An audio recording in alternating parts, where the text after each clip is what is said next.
चिश्ती शेर नी विकिया जान मारन दी धमकियां देंदे रहे नहीं डरिया सुना रे टिकिया नहीं जिंदगी दी परवाह कीती होया ओह जो रब हाई लिखिया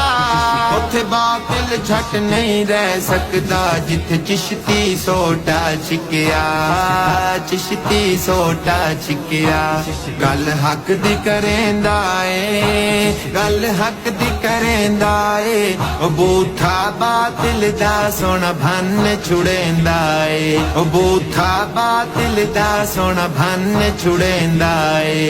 दीन तो वार दियो जिंद उंज वित जानी है दीन तो वार दियो जिंद उंज वित जानी है दीन तो वार दियो जिंद उंज वित जानी है दीन तो